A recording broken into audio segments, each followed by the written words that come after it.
اعمال میں نیت کا اثر۔ الحمدللہ رب العالمین والصلاة والسلام علی رسولہ محمد وعلی آلہ وصحبہ اجمعین، اما بعد۔ جو بھی عمل ہم کرتے ہیں خصوصاً عبادات، تو اس میں دو چیزوں کا لحاظ رکھنا، دھیان رکھنا بہت ضروری ہے۔ پہلی چیز کہ وہ خالصتاً اللہ کے لیے، جس کو اخلاص النیہ کہتے ہیں، اور دوسری چیز یہ ہے کہ وہ عمل اللہ کے نبی جناب محمد الرسول اللہ صلی اللہ علیہ وسلم کے طریقے پر ہونا چاہیے۔ آپ یہ بھی کہہ سکتے ہیں کہ پہلی چیز کا تعلق دل سے ہے یا وہ معنوی چیز ہے، اور دوسری چیز کا تعلق ظاہر سے ہے کہ نبی اکرم صلی اللہ علیہ وسلم نے ظاہر طور پر جس طرح عمل کیا، جس طرح حرکت کی، اسی طرح ہم کو بھی کرنا ہے۔ اس درس میں پہلی چیز جو اخلاص النیہ سے جس کا تعلق ہے، اس کا تذکرہ کیا جائے گا، اور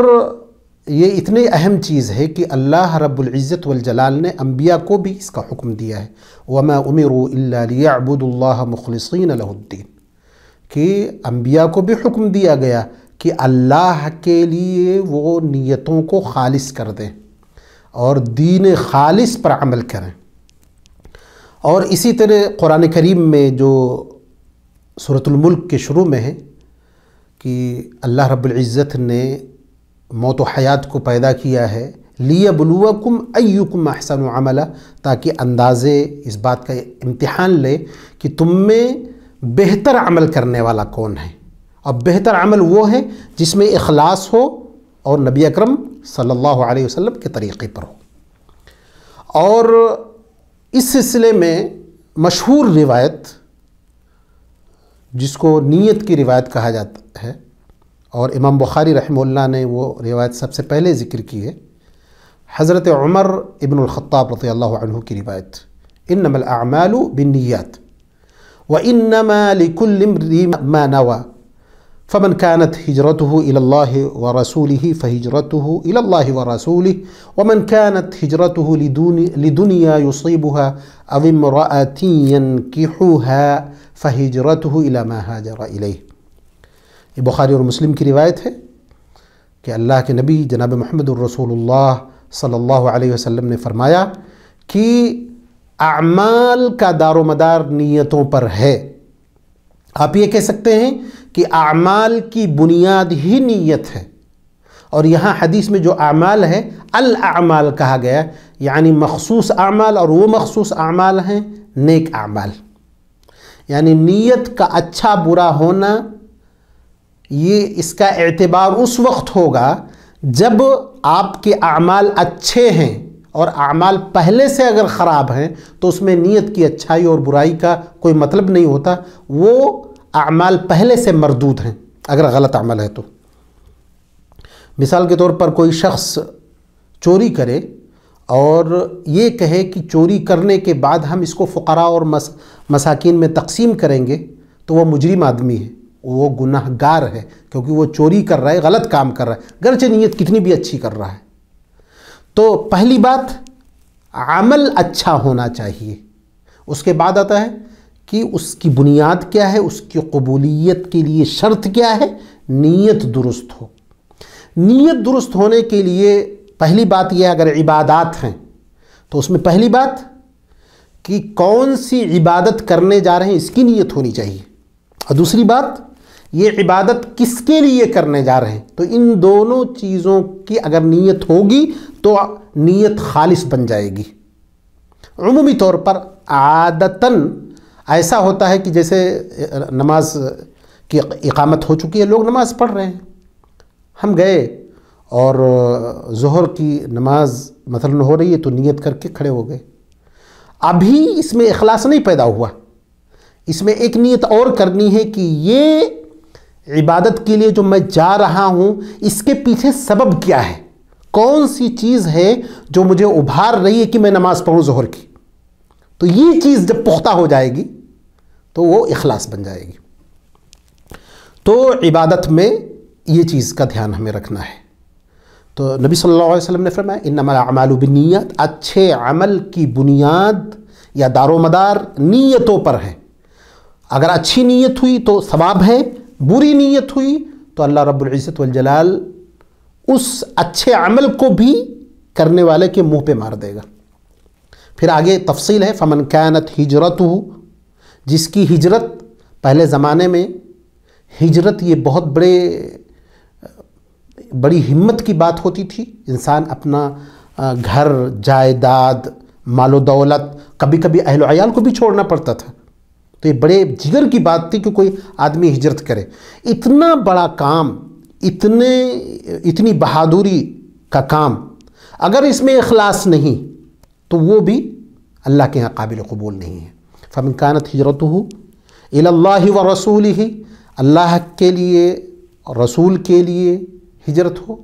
تو ہجرت اس کی مانی جائے گی۔ ومن كانت ہجرتہ لدنیا، اور اگر کوئی شخص دنیاوی منفعت کے لیے ہجرت کر رہا ہے یا کسی عورت سے شادی کرنا مقصود ہے تو اس کی ہجرت وہی مانی جائے گی جس کے لیے اس نے ہجرت کی ہے، یعنی اس کی ہجرت قابل قبول نہیں ہے۔ تو اس حدیث سے نیت کا پتہ چلا کہ نیت یہ عمل کے لیے ضروری ہے، عمل کی قبولیت کے لیے۔ اگر یہاں تک کا حدیثوں میں اس کا تذکرہ ملتا ہے کہ اگر نیت موجود ہے، عمل نہ کر سکا تو پورا ثواب ملے گا، جیسا کہ مسلم شریف کی روایت ہے، لا ہجرت بعد الفتح ولیکن جہاد و نیت، فتح مکہ کے بعد مکہ سے مدینہ ہجرت کرنے کا کوئی موقع نہیں ہے، لیکن جس کے دل میں نیت تھی ہجرت کی تو اس کو ثواب مل جائے گا۔ اسی طرح ہم کو جو ثواب کی زیادتی یا کمی جو ملے گی یعنی اپنے اعمال میں، وہ نیت کی بنیاد پر، اگر نیت کا پیمانہ، اخلاص کا پیمانہ بہت بلند ہے تو ہمارا ثواب بھی بہت اچھا ملے گا، اور اگر نیت اتنی خالص نہیں ہے تو اسی کے حساب سے ہم کو کم بدلہ ملے گا۔ اسی طرح نیت اگر اچھی ہے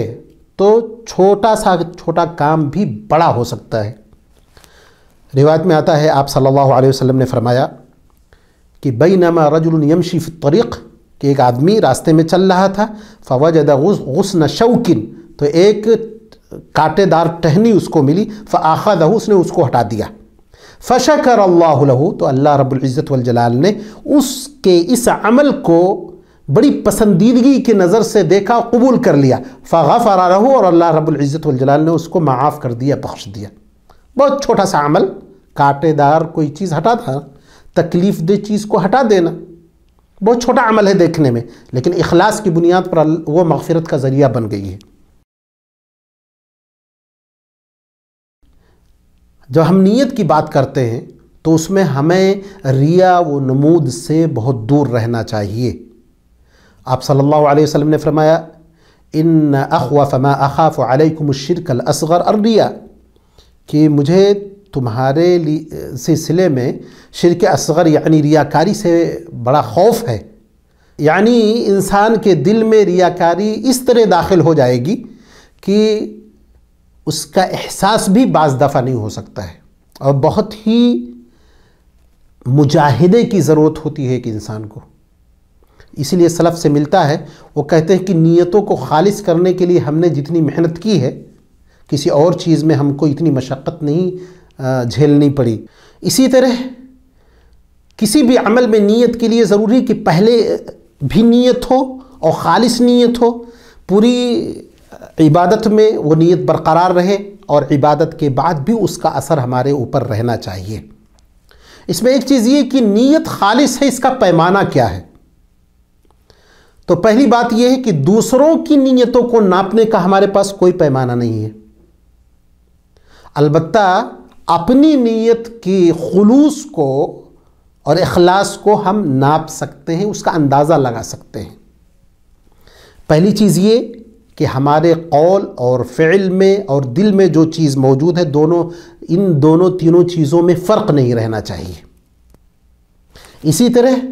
ہم جب کوئی نیکی کریں تو خوشی حاصل ہو، ہم سے کوئی برائی سرزد ہو جائے تو ہم کو تکلیف محسوس ہو، اسی طرح انسان جب نیک عمل کرے تو اس کو ایسا لگے کہ نہیں، جس طرح نیک عمل کا حق تھا ہم سے ادا نہ ہوا، تو یہ بھی اخلاص کی دلیل ہے۔ اسی طرح غصے کی حالت میں، خلوت کی حالت میں جب اکیلا ہو انسان،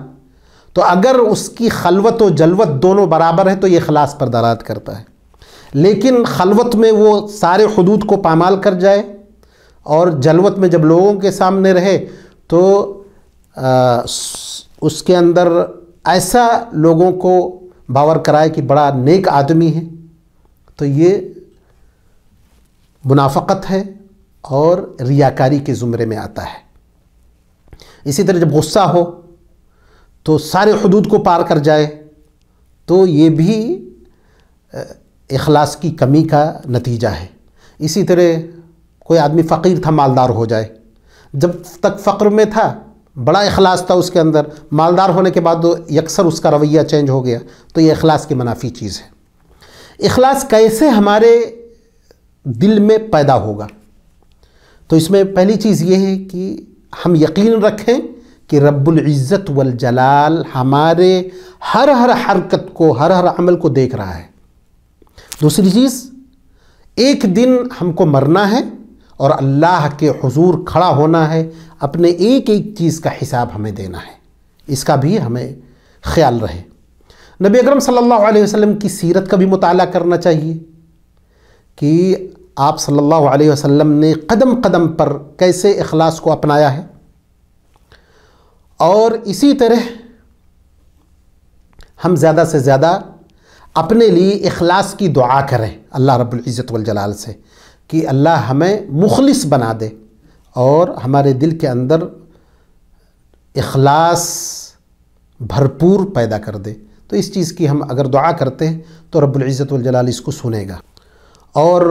سلف صالحین کے جو واقعات ہیں یا ان کی زندگی کیسی گزری ہے تو اس کے بارے میں بھی ہم کو پڑھنا چاہیے۔ اس سے ایک بندے کے اندر اخلاص پیدا ہوتا ہے اور وہ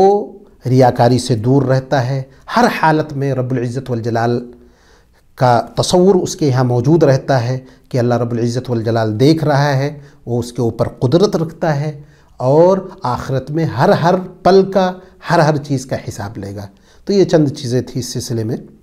اللہ رب العزت والجلال ہمیں مخلص بنائے، آمین۔ وآخر دعوانا الحمد للہ رب العالمین۔